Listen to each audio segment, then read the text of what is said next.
And when we're in it, it's really, really challenging to see the reality and how it is harming you until you start to pull back and you really start to gain clarity and recognize, ooh, okay, wait, this is not something that's acceptable. But I know that you deep down, you know that this is not okay, because every time they control you, every time they say those ugly things, every time they come at you with these vows, they're spinning, your mind is spinning back and forth, but you're always like, ooh, there's something that's not right here.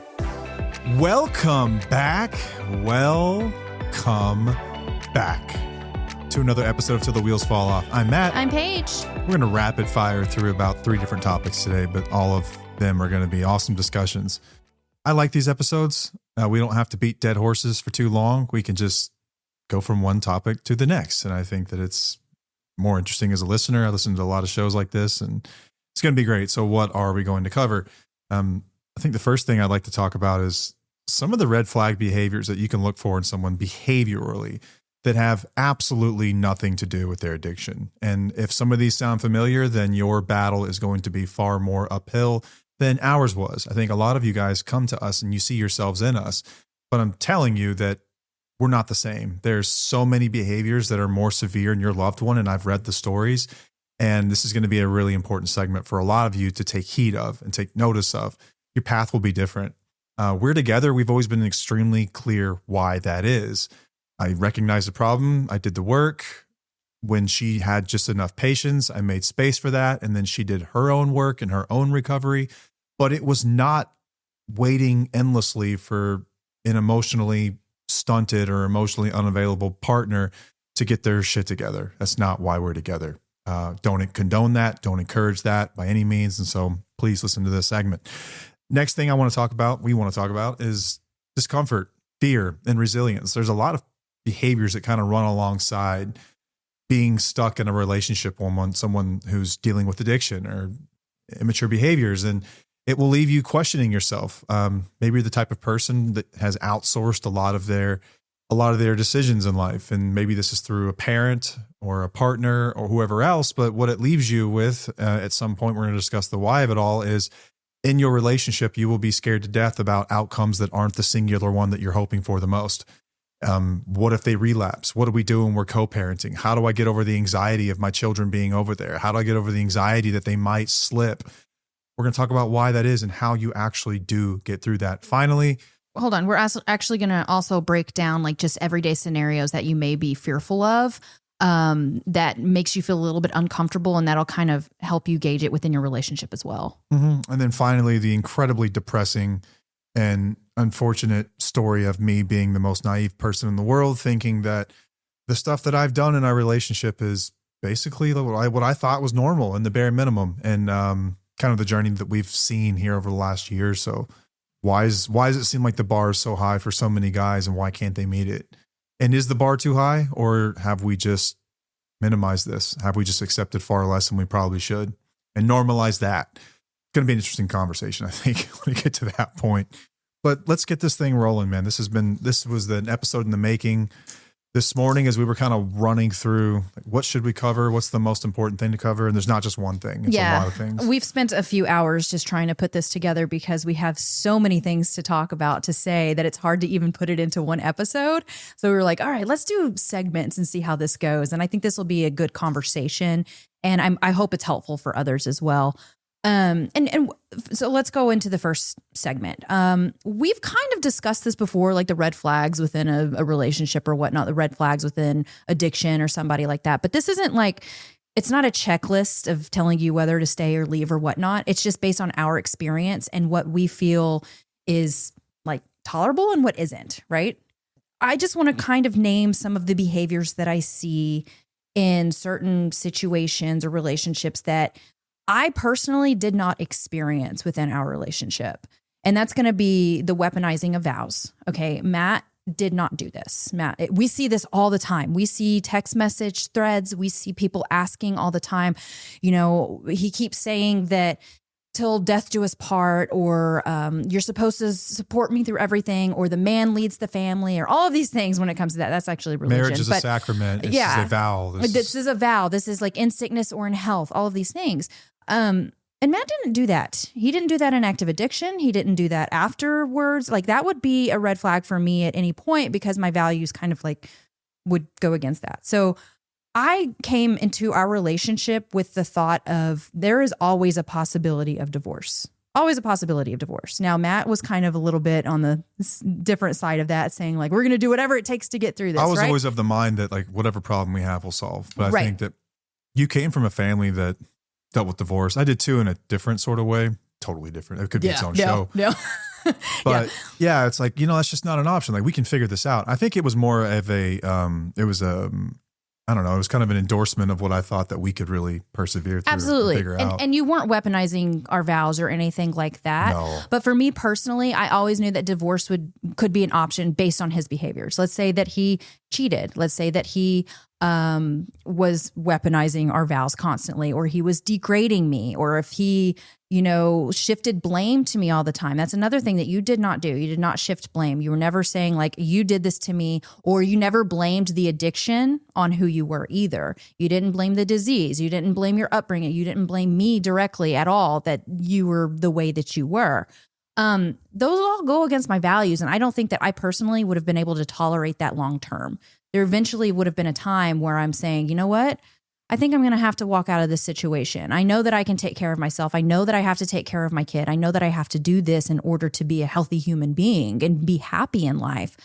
So I didn't accept those things. I always knew that divorce would be an option at some point if it came to that point. Like I was not going to be naive to the fact that we were always going to be together no matter what. I don't think that that's a healthy mindset for me personally.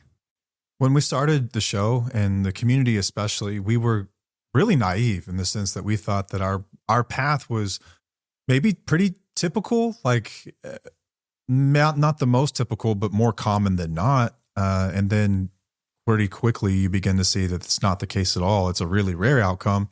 And then we got exposure to what a lot of people really deal with inside their homes. Mm-hmm. And a lot of the behaviors that they experience and they see, and a lot of the words that are thrown around the house is like, just being really straight with you guys. Like I have never like screamed and cursed and called my wife some of the shit that you guys have said. I haven't. Like she's never heard those words come out of my mouth. You've never called me an effing B. You have never, I've called him an effing asshole before. I have, under my breath.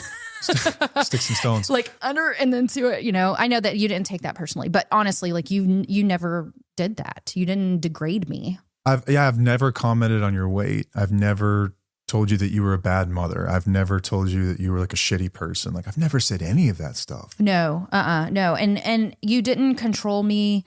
You didn't try to control me like within our sexual relationship, like intimacy. Never, ever was that a problem with us. You never really tried to control who I'm to become or what I wanted to do in life or whatever, or being friends with certain people or spending time with people like my family or whatnot. Like you just didn't control me in that way. But we see it a lot. We see it so much where there is degrading language, there's controlling, there's now you did manipulate, you did lie, you did do things like that, but it wasn't, I don't know, I couldn't have dealt with that long term. Right. It wasn't like something that I would have been able to deal with long term because I know that it would have impacted me at some point. And then the cheating and being the cheating and going behind my back, that was not a thing because that was a hard line in our relationship was that if you do this, I am out. And it went that way too. Like I knew that you had standards too at some point where it's like, all right, when we had kids, I guess you would change your mindset of like, I could divorce you if I absolutely had to. Based on your behaviors and actions. Mm-hmm. It wasn't I'm going to get through this no matter what. It was like, how are you treating me? Is it going against my values? Are you a safe parent for our children? Yeah, there's just so much of the stuff that I see in stories and heartbreaking stories that are posted within the community, which by the way, if you weren't aware, we have a free Facebook community for listeners. Go to our website, twfo.com. You can find out about the community. Just answer a few questions. We'd love to have you in there. It's just a space that is literally made for you, purpose built for you guys. But I'll see posts in there and I'll see comments and we'll get social media messages and emails and stuff like that. And like these stories break my heart. Absolutely. About what people are going through. Yes. And I'm telling you guys, that would not have flown in this relationship, like not even 10% of it. And I don't know how we would have been able to rebuild something from some of that stuff. Yeah, if I'm being honest. Trying very delicately not to shame anybody or blame anybody or not at all make you feel like you're stupid for putting up with it. But I just, my estimation that this thing comes back if you've done some of this stuff, like when they talk about the red flags, talking about like chronic infidelity, abusiveness, whether this is like physical abuse, if there's been physical abuse, if there has been a pattern of someone verbally degrading you and chastising you and like slandering your character, shaming you, commenting on your weight, like this shit is not going to get fixed. Probably like very, very, very unlikely. Like talking about like single digit percentiles that someone actually does this stuff. And look at your loved one and ask yourself, have they ever shown me an inkling of a willingness to do anything of the sort? And if you're holding on to the fact that you're going to get sober, they're going to end up like that couple on the podcast, sorely mistaken. And I'm delicately trying to walk this line, but like I'm doing you a favor. Like, this is one of those, like, let me hold your hand while I tell you this messages. It's just extremely unlikely. Like the stuff that we see is insane. Don't put up with that shit. Like that is a much bigger character problem. Like this is an abusive It's a values person. issue. It's a values issue, right? Yeah. You guys are on different planets and you're nowhere close to being on the same page. You are light years apart on where you want to go in life and like your beliefs about equality in a marriage and like valuing your partner and like walking together and like growth. And like you're nowhere even close and it will not fix itself. It will not fix itself. Take that information, do what you wish with it. It is none of my business, but I just need to be very clear that the stuff I see, most of the time my jaw slack and I'm like, yeah. And the sad part is that a lot of the times we will blame these behaviors on the addiction. We will blame it on the substance. We will blame it on that. We can't do that. We need to look at the actual behavior and how it's impacting us. Because if we're blaming it on the addiction, we're just covering it up. It's just a cover, it's just like, okay, if you take the addiction away, everything will be okay. But that's not necessarily true because there's a deeper issue going on when it comes to their value system and who they want to be in their character, not necessarily their character, but their value system, which is important for them to change over time. But you don't have that guarantee that that's going to happen once you work on the addiction. No. And it doesn't matter. It is still impacting you. Addiction or not, it is still impacting you. The behaviors. Intent doesn't erase impact. No. One of the most powerful lessons I learned over the last year or so, like walking through this with all of you and like kind of following along with your stories. It doesn't. We'd like to think it does, but it does not. There's not some magical potion in sobriety that makes all this stuff disappear. But I think that we can minimize so much the impact of the things that take place in active addiction and the words that are used. Like, guys, it is not a normal thing for a man to shout, "You fucking bitch," at you at the top of his lungs, or text that to you on a regular basis, or tell you that you are ugly or fat or less than a mother, or any of these things. Like, this is disgusting, deplorable behavior. And this is a value set issue. I have never, maybe the thoughts come to my mind that you've been a bitch about something, but duh. Sure, right? But yeah. Like, to say that to someone is such a fundamental issue of value that they see in you and their own values about what they think is acceptable to say and like the standards they hold themselves to. And this has nothing to do with fucking ethyl alcohol. This has nothing to do with THC. This has nothing to do with methamphetamine. Do those substances maybe lower your inhibitions and you would say something out of anger or passion or because your inhibitions are lowered? Yeah, sure, maybe. But there's a pattern of this. This is abuse. This is an abusive person. And this shit doesn't really fix itself. And it doesn't fix itself with sobriety. In fact, it's probably likely to get worse because now you've taken away the pacifier that they use to calm themselves in a lot of ways. But like, there's some really, really, really massive shitheads that you guys are with. And I don't know what else to say. And I feel like it needs to be said. And I hate to just come out and be blunt about it, but like, these are dangerous people. These are not relationships that are going to flourish. It's highly unlikely that these guys will do the work. Is it possible someone could? Yes. And I reserve the right to be naive about this and forever hopeful, because what I'm coming at you right now, like, this is behind the scenes arguments that we've had forever. Like, I've defended more men over the last few years than it's embarrassing in a lot of ways because I've been let down. I've been proven wrong. I've been shown that it is very unlikely and very uncommon that people will change. There's some really awesome guys out there that are struggling with addiction and they have really kind and sweet hearts. And they do stand a very good chance at getting well and being amazing fathers and amazing husbands if they can get this substance thing under control.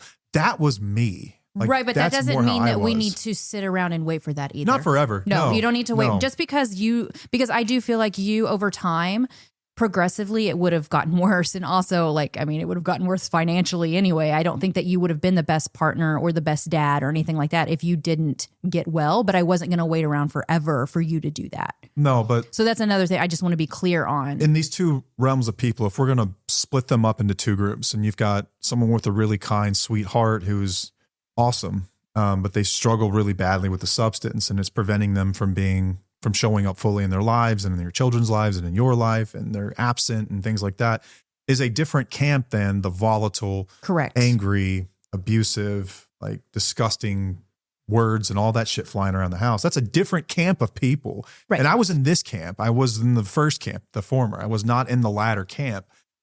She would not have ever put up with that. I'm telling you right now that this show wouldn't be here if that were the case. It would not exist.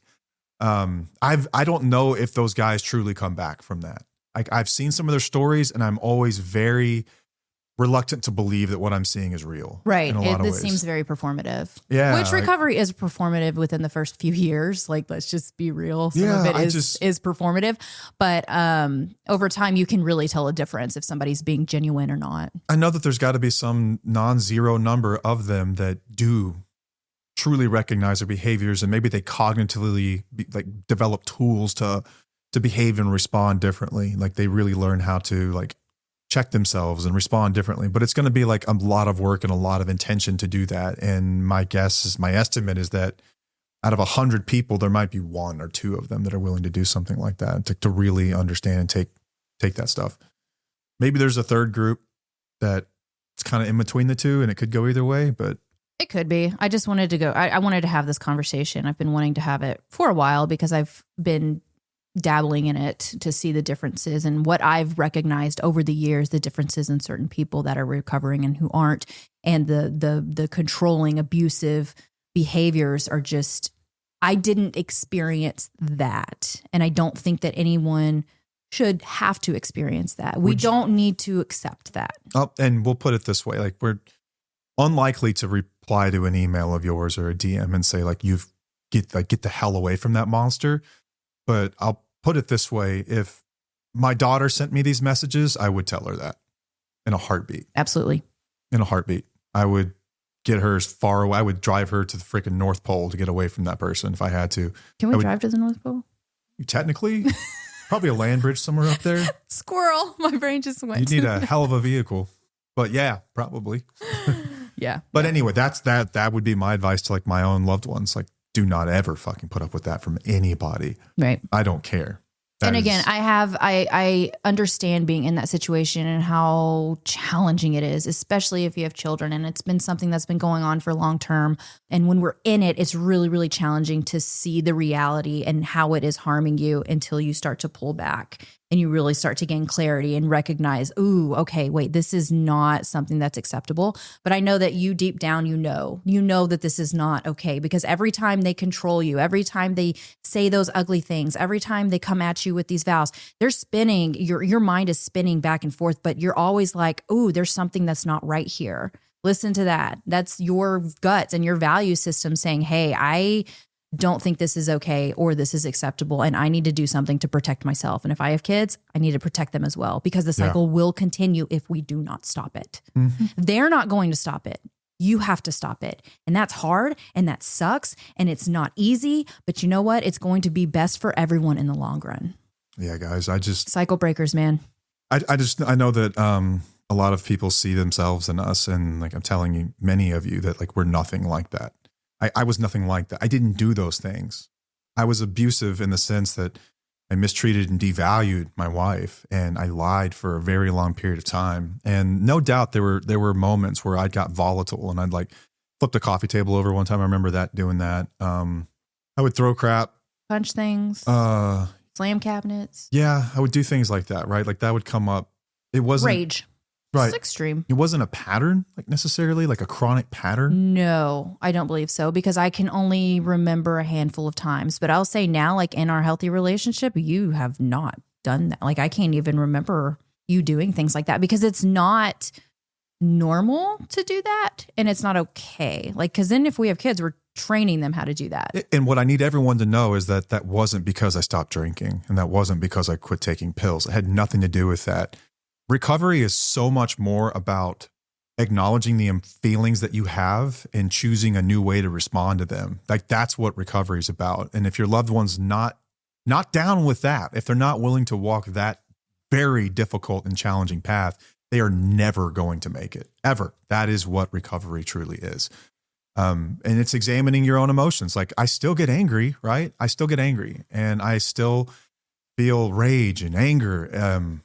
I have to pause and say, like, what is this emotion trying to tell me? Where is this coming from? Like, is this envy? Is this fear? Is this whatever? It's like, it's a secondary emotion. What's the genesis of it? And I'm doing this work in my head before I even open my mouth and say anything. And that's what it's about. And if your loved one's not willing to do those things, you don't stand a chance, right? They don't stand a chance. The relationship doesn't stand a chance to get to the point that we did. I just have to be fully transparent about that. I've always tried to, but I think that it gets lost on people sometimes. Just because I see the comments and I'm like, guys, don't hold on. Like we would not have held on for that. I would not have expected her to. I wouldn't expect my daughter to, or any person I love to tolerate that in hopes that they would get to this point. Like if we're climbing Everest, I started at like the second base camp, and like they're still in the US planning their trip. Like we're nowhere close to the summit here. Like such a far head start. They've got a lot more work to do. Are they willing to do that work? Only time will tell. It's up to them, but I wouldn't tolerate that long term. Yeah. And this is also, like you said earlier, this isn't to judge anybody. This isn't to help make anybody feel shame or anything like that. It's literally just kind of educating you on our experience and what we've seen, and being on the other side of this and what it looks like. We do have a lot more clarity. We are able to see things from a different perspective than what you possibly can see while you're still in the chaos. But we're here with you while you go through it, because it's fucking hard. Yeah. But just know, like, we just want to empower you. We want you to really love yourself again and live by your values, and just do what is best for you and your kids. And that ties in perfectly into the next segment. Yeah. There was this interesting question that was presented. I don't remember where it was. If it was social media, it was all social media, obviously, but if it was a social media app, like comment section, or if this was like a question that someone had written in, but co-parenting is really difficult. We've never had to do this, but learned a lot about it here in the last few years about what parents go through whenever you're co-parenting with someone that you don't fully trust, and how difficult that can really be. And the question was, how do you get through the anxiety and the fear of your children being with your ex for the first time, like that first night? Like, how do you make this feeling stop? How do you make this anxiety stop? And it started between us a really, really good conversation. Mm-hmm. But really quickly, I just want to plug SoberLink here, because this is a co-parenting tool for a lot of people. When you can't trust the person that you have separated from, that you also share children with, SoberLink is there in those moments. This is a device that proves sobriety, and you can get them written into your custody agreements. These things are enforceable by the court, by the judge. So you can at least rest assured that that person is sober. Now, back to the first segment. Are they behaving? Well, it doesn't, like, is there a device that can fix that? No, until Black Mirror is like a real thing, like those episodes are real life. It's very unlikely. But SoberLink's a great tool for rebuilding trust and accountability, and give spouses and partners visibility that they've never had before. You set up a network of people that get notified every single time that you use it, and it reestablishes trust. Trust is lost in buckets and it's rebuilt in droplets. And every test that shows negative for your loved ones is a little droplet back into that proverbial bucket of trust. You can find out more by going to soberlink.com/wheels. And since you're an awesome listener of our show, if you sign up with that link, they're going to send you $100 cash. Well, like, not actual cash, but a gift card that you can use on anything you want. Your bills, you can apply it toward Tufo merch, recovery rocks like this one right here, which is a great way to acknowledge the journey that your spouse or partner has walked with you through recovery.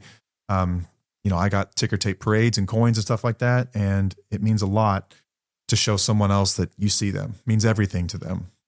You can use it whatever the hell you want to use it on. And you no longer have to buy these things for as little as $19 a month. You can rent them when you sign up for a 1-year plan. $19 a month. That's it.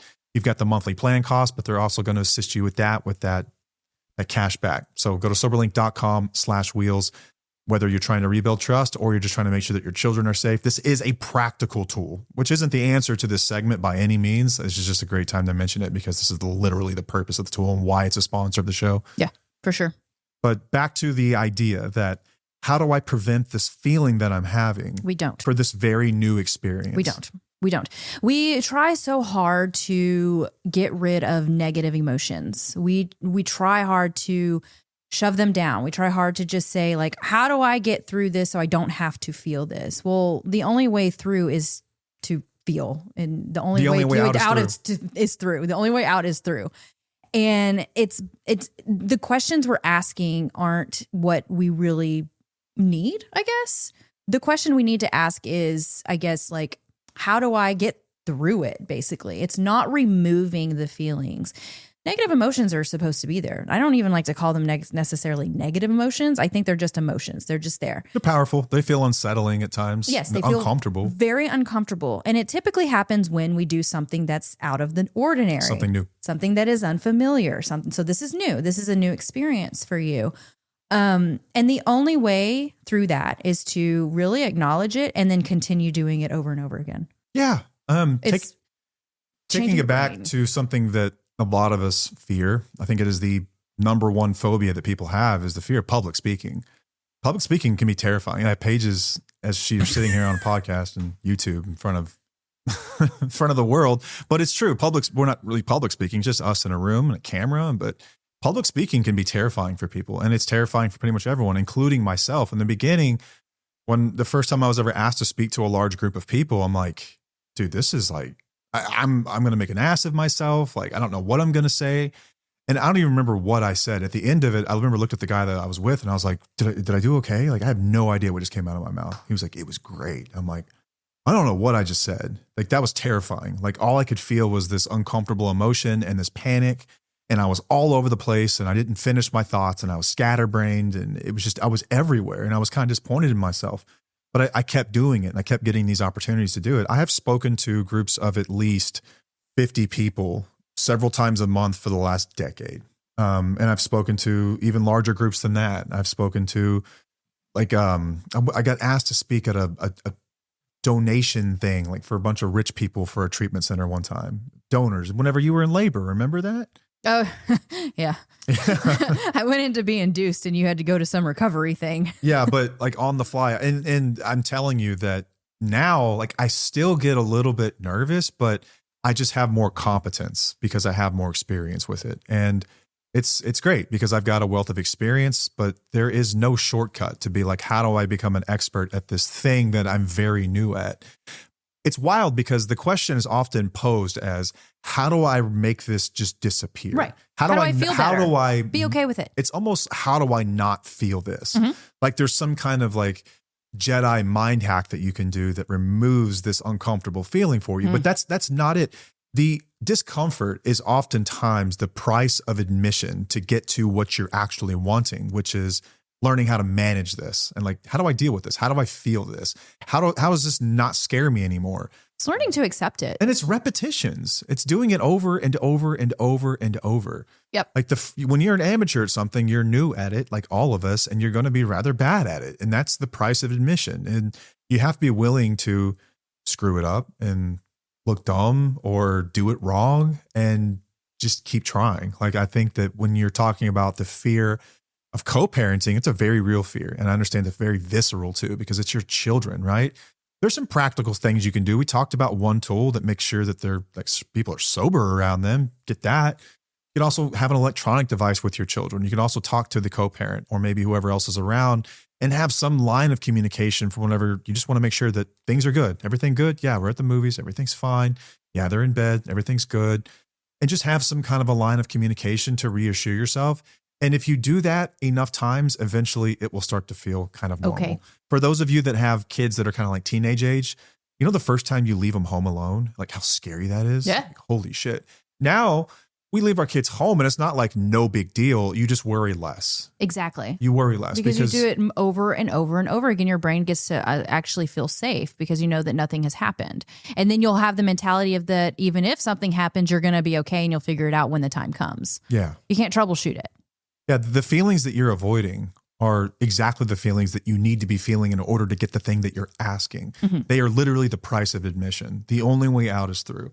And in order to get through things, you have to be willing to sit with discomfort and not knowing the answer and uncertainty and anxiety. And I know why, especially our listeners struggle with that, because for so long that has been your lifeline to feeling some kind of security or safety in your life.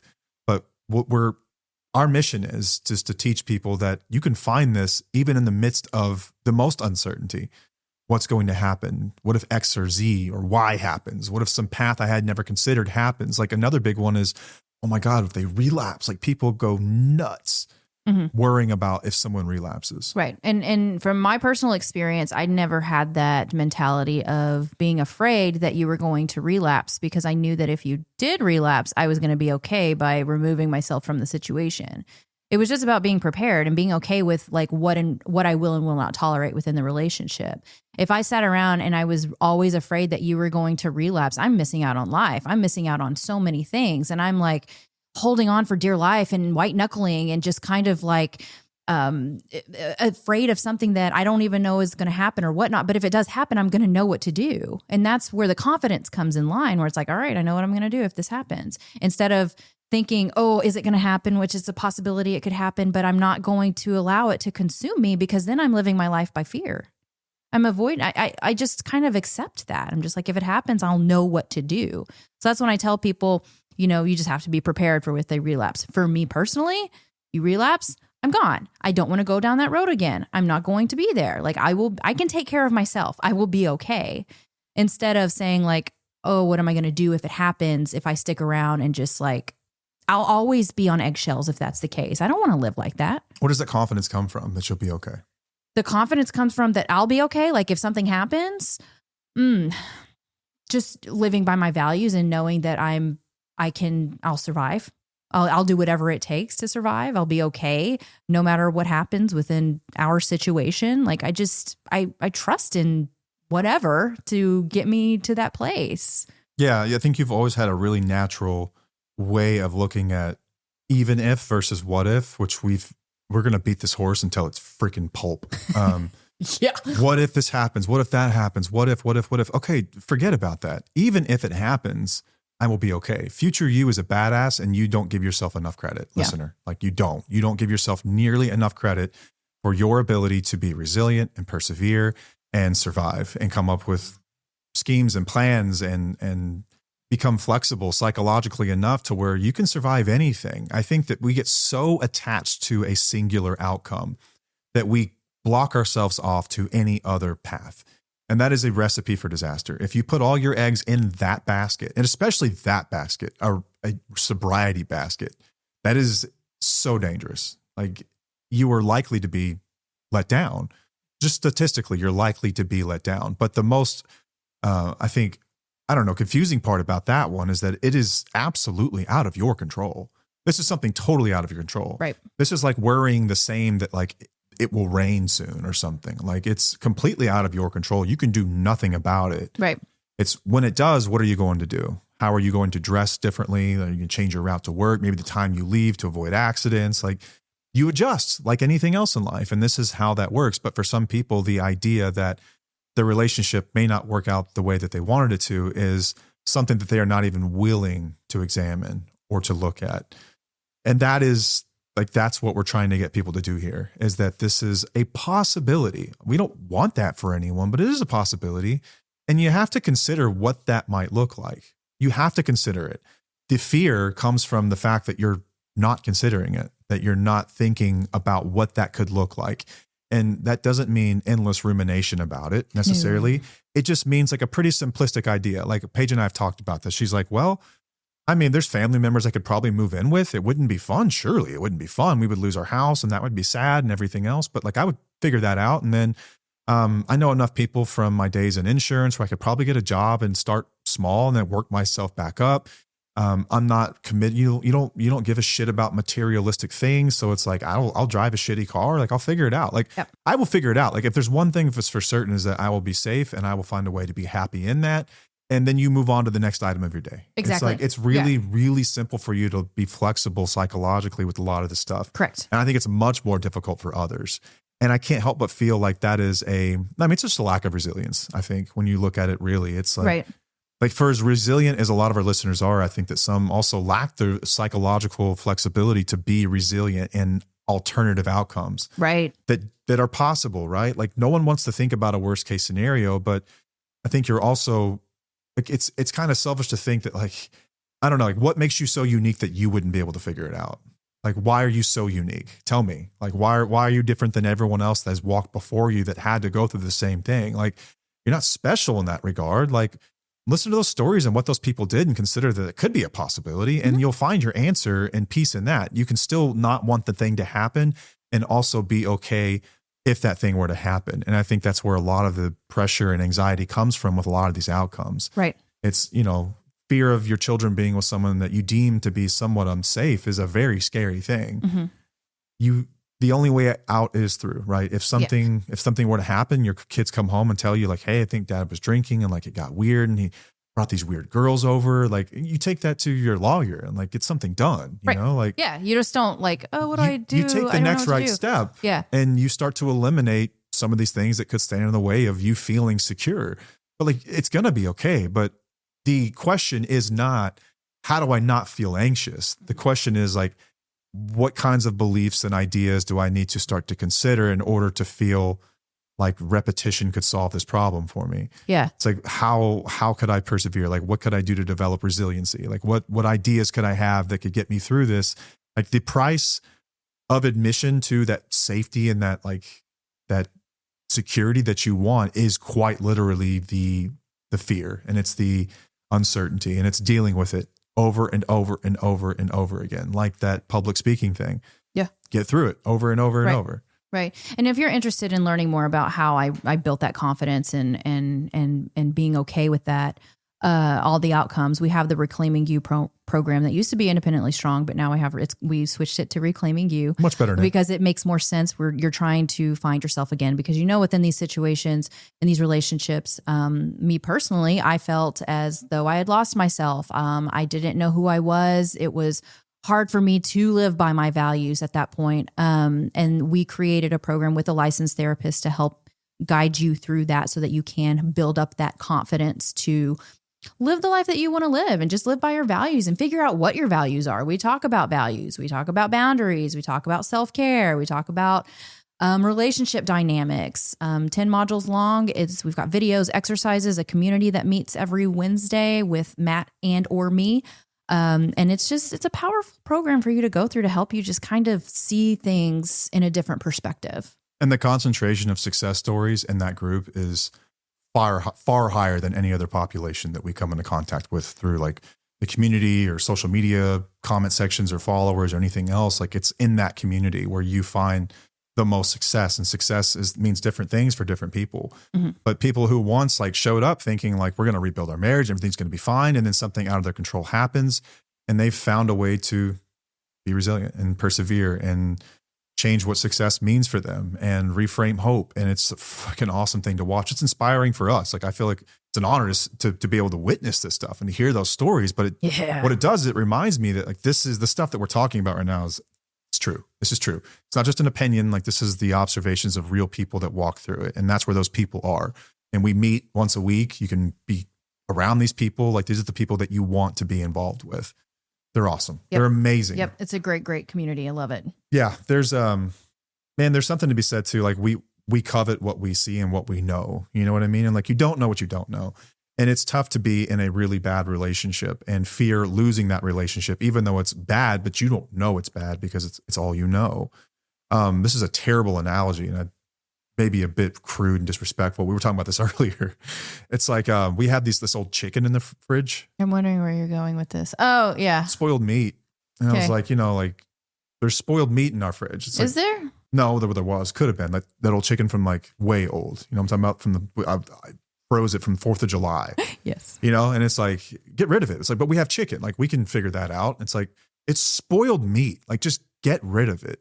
Like get rid of it. Like just because you feel like you have a thing doesn't mean the thing is worth anything or it's quality. It's just yours. And so I think that relationships and marriage kind of like spoiled meat sometimes, unfortunately, where it's like you have this thing that you're trying to protect, but it's not good and it's not quality and it's not serving you. And it's like, maybe it is better off being disposed of, like really. Right. And sometimes we hold on to that for so long. And that is oftentimes where a lot of the hardest rebuilding comes from people, is that they realize once they have clarity, once they get distance, that I was holding on to that for all those years. Like that's what I was settling for. Like, I can't believe I did that. And they beat themselves up.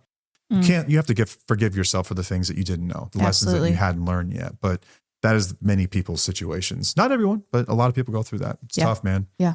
It's tough, really tough. All right. Now we're going to transition to the most depressing topic of the day. Yeah. You added this at the last minute. We were having a conversation earlier before this and he was like, oh, we need to add this. We need to talk about this. I'm like, okay, let's dig into this. Because you were actually really sad. I felt like you were going to cry. Did you have tears in your eyes or am I imagining that? I did. Okay. All right. Get started. I want you to unpack this here. I'm so naive. And I feel like an idiot in a lot of ways, because when we started the show, I thought that I was going to make this content and then I would be surrounded by other guys who were trying to grow and get better. I wanted to help guys do what I did. Like, I didn't think it was exceptional. I thought that what I did was like literally like what everyone else does. I've never looked at myself as a smart person. I've never considered myself to be intelligent or exceptional. I've always thought of myself to be very, very average. Like on a scale of 1 to 10, I'm a 5.5, like maybe just slightly above average. So stupid. I mean, in height and intelligence and everything else, just slightly above average. Like, it's kind of, I've always looked at myself. And so when we started this journey, I was naive to think that I was going to learn something from all these men, that these theoretical men that would like hear this and learn this stuff. And like, I would learn from them and they would learn stuff from me. And like, I don't know. But when we started to make the content, what we got was the opposite. We heard from their spouses and their partners and the heartbreak and the heartache. And I so seldom hear from guys. And it breaks my heart. And I've been trying so long, because I think it is disingenuous as a male creator to just make content that just validates women. I know it serves a purpose, and I serve a purpose here because you guys hear things that you know are possible.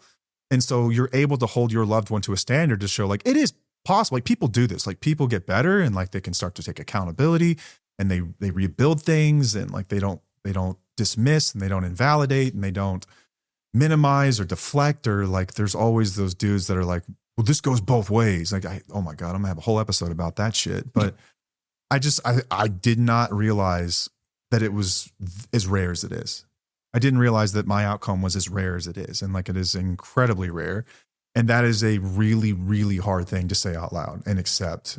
I never thought I would ever find myself at the top of any kind of a pile, but here I am at this. And I get messages all the time, and I know that people mean well, but like, it just breaks my heart, man. Like, I'm gonna have to hold it together here, because it's hard to talk about when I get messages from people that are like, I just need you to know, like you doing what you did and like talking about this, like made me realize that my husband never would.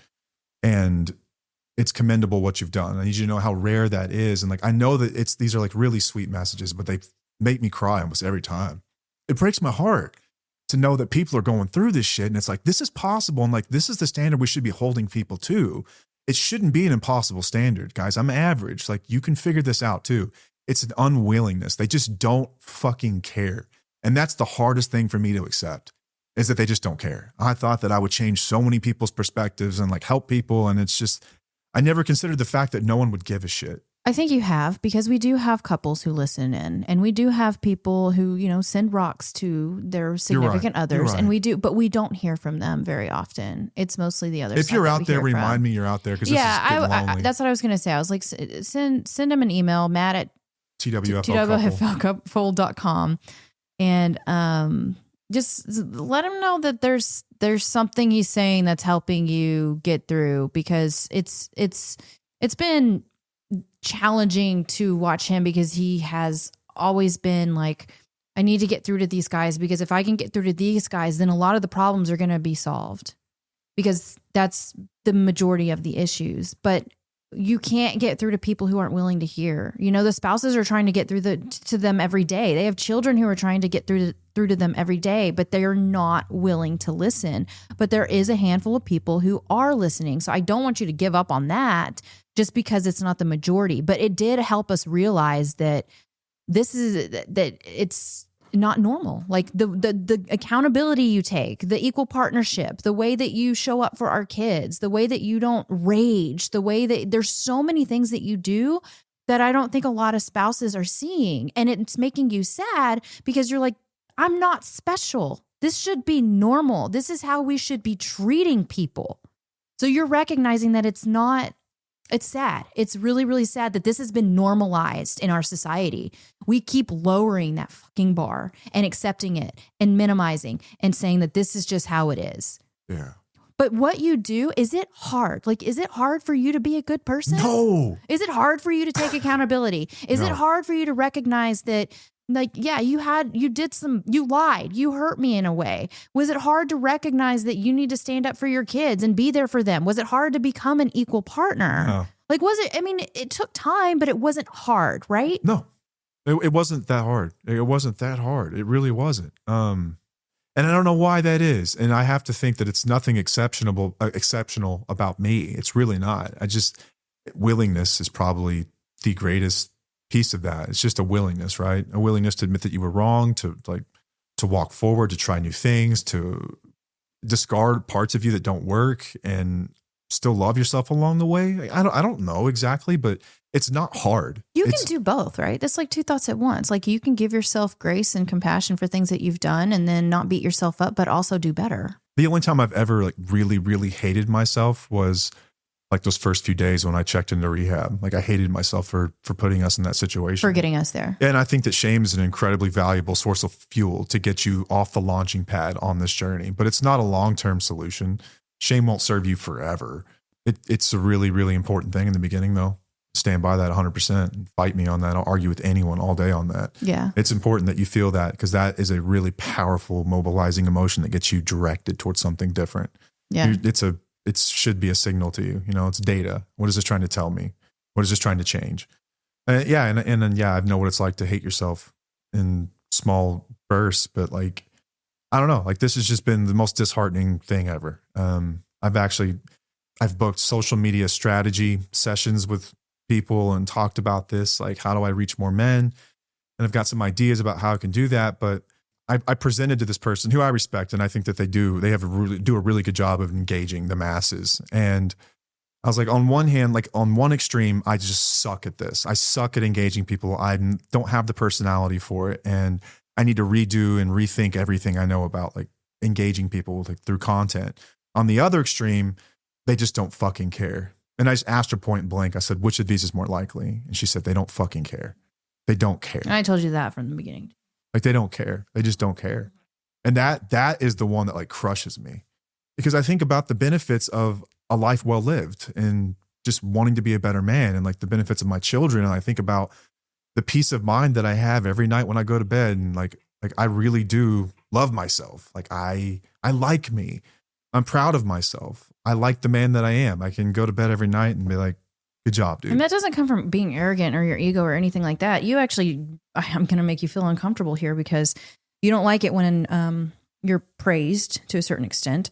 But this is something that I've always recognized in you, is that you, even whenever you started your recovery journey and became sober, You were so like, I don't want to celebrate this. I'm just doing what I'm supposed to do. Why am I celebrating this? Like, I don't think it's that big of a deal. I'm just trying to be who I'm meant to be. I'm just trying to be a better man. And I'm like, but you don't understand that what you're doing is so rare. And what you're doing is not normal. And it is not what women and spouses and partners are seeing. It's not. And I've tried to explain that to you for 13 years now. And you're finally able to recognize that. But it's got to be, your emotions have got to be so mixed on this. I just want you to know that I think that you've worked really hard and you've done some really incredible things. And I know that you feel like that's weird, but it's not. I've worked hard, but it like wasn't hard. Right. That makes sense. Yeah. Like, Yeah. It's like working out. It's hard, but it's not. Yeah. Yeah. It's a lot of effort, but like in hindsight, it's like not that hard. Yeah. It breaks my heart to know that if I figured it out, I truly believe if I figured it out, then anyone can figure it out. There are some intangibles, right? Like some things may have happened that just totaled your relationship. And I didn't have those things. And she had enough patience left because we were young. Remember? Like we were in our 20s, man. It kills me to think that I'm at the top of this heap of people that I didn't do anything exceptional. I didn't do anything special. I just did what I think that any person would do in my position and what I would expect anyone else to do. And to find out that it is not only incredibly rare, that it is like 1% of 1% of people do stuff like this. Like it just crushes me to think that there are so many children that aren't going to get that experience with their parent. And they're not going to have the things that we've experienced. And it's like, I think what is just the bare minimum, like really in a lot of ways, like the bar is like already so low. Like we're telling me we can't meet that. And then I lifted it up like 3 inches and like, that seems like impossible. Like, that's just crazy to me. It's just absolutely crazy to me. And I don't know why. I don't know why so many guys are unwilling to do this. And I know that they're out there. Like, I know that there are men who want to grow and want to do better. And like, I listen to, like, I follow my own set of creators and shows where I know that there's a heavy male audience that are doing that very thing. And they're incredibly emotionally intelligent, but there's not addiction involved like this. I think in this particular space, correct. This is just like impossible almost to find people that are willing to do this sort of thing. Mm-hmm. It's really, to go really this tough. far. To go this far. Yeah.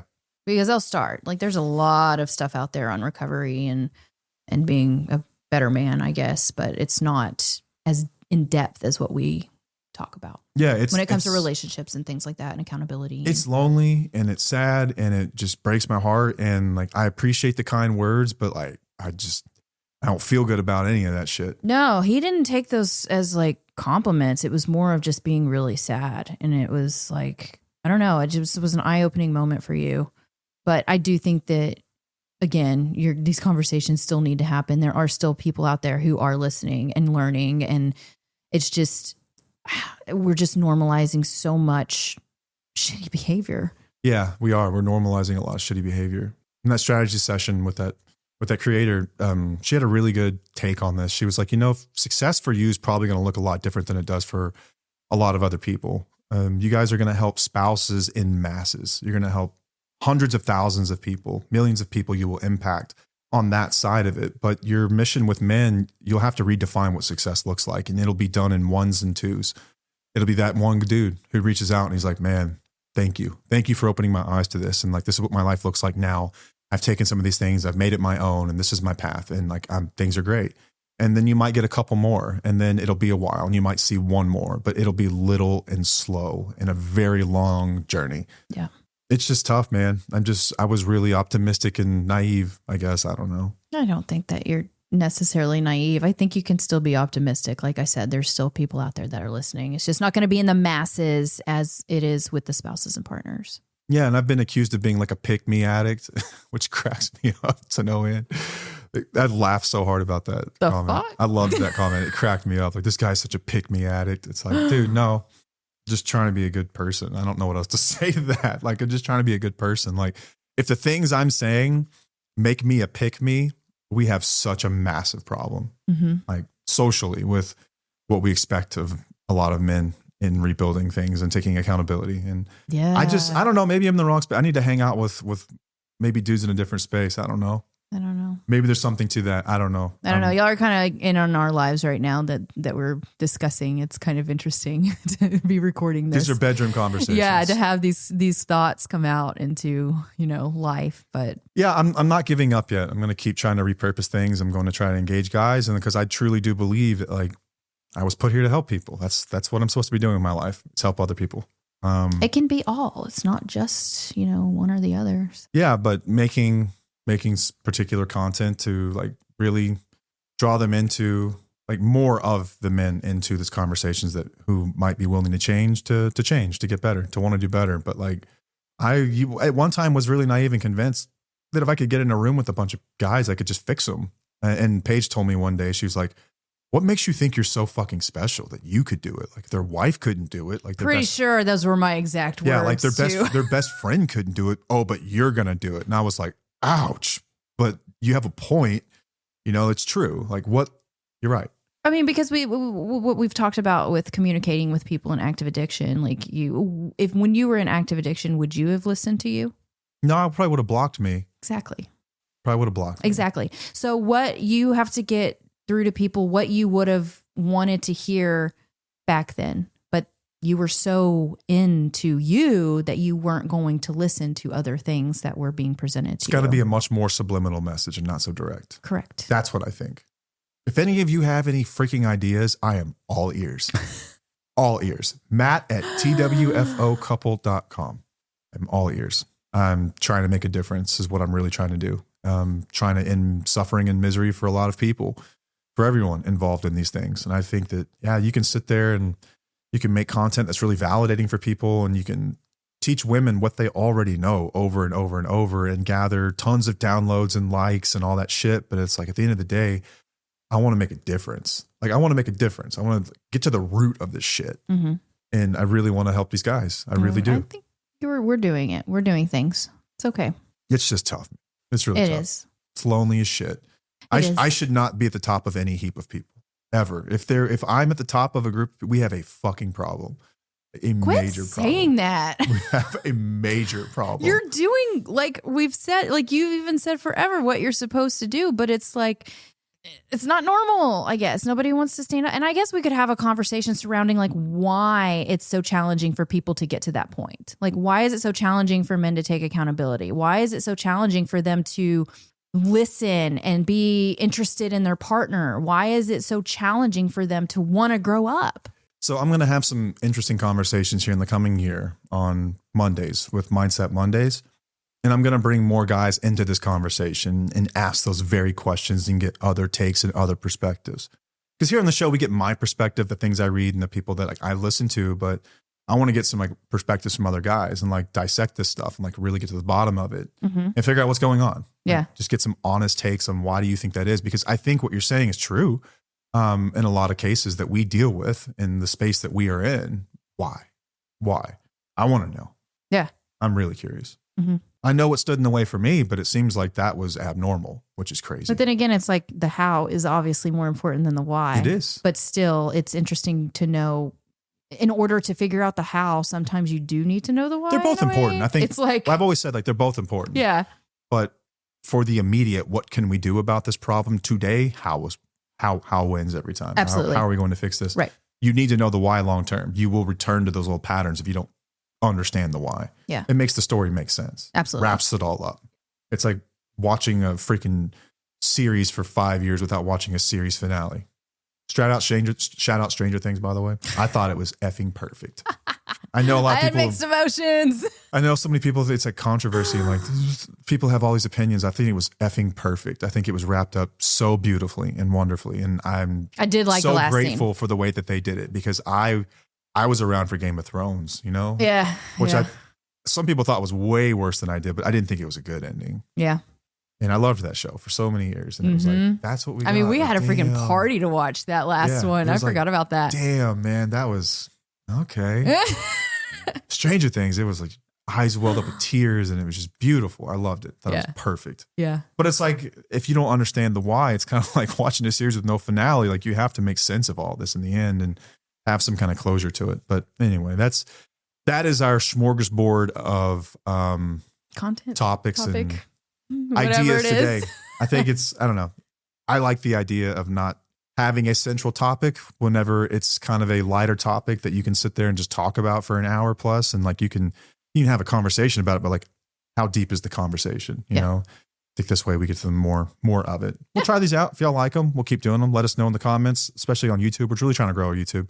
Yeah. I know that we've got some thumbnail issues that I've got to fix and stuff like that, but Hey. I mean, you make the thumbnails, but I'm supposed to be supplying the photos for the thumbnails. Not necessarily. They're not good thumbnails. I'm not a thumbnail girl. I don't know what you want. So we'll figure it out. We got to get to the bottom of this thing because that's where a lot of people are getting this stuff. But also YouTube is a very male dominated audience. That's another issue. Mm-hmm. That's just another a issue. fact. It's just a fact. Yeah, it's just statistics. Yeah. So that's another issue, is that the shit may just not do well with the best thumbnail, but we'll see. But if you're a guy that listens, I would love to hear from you. Like, remind me that I'm not just speaking into the abyss. You're looking for a little bit of validation there. It would mean a lot to know that like something is helping you, or let me know what you think would be even better. That would be awesome. Any direction I can get at this point, because I'm like lost. So I don't think you're lost. I think you still keep doing what you're doing. We'll see. All right. That's all we've got. Appreciate y'all listening. Until next time, I'm Matt. I'm Paige. And we'll see you. Bye.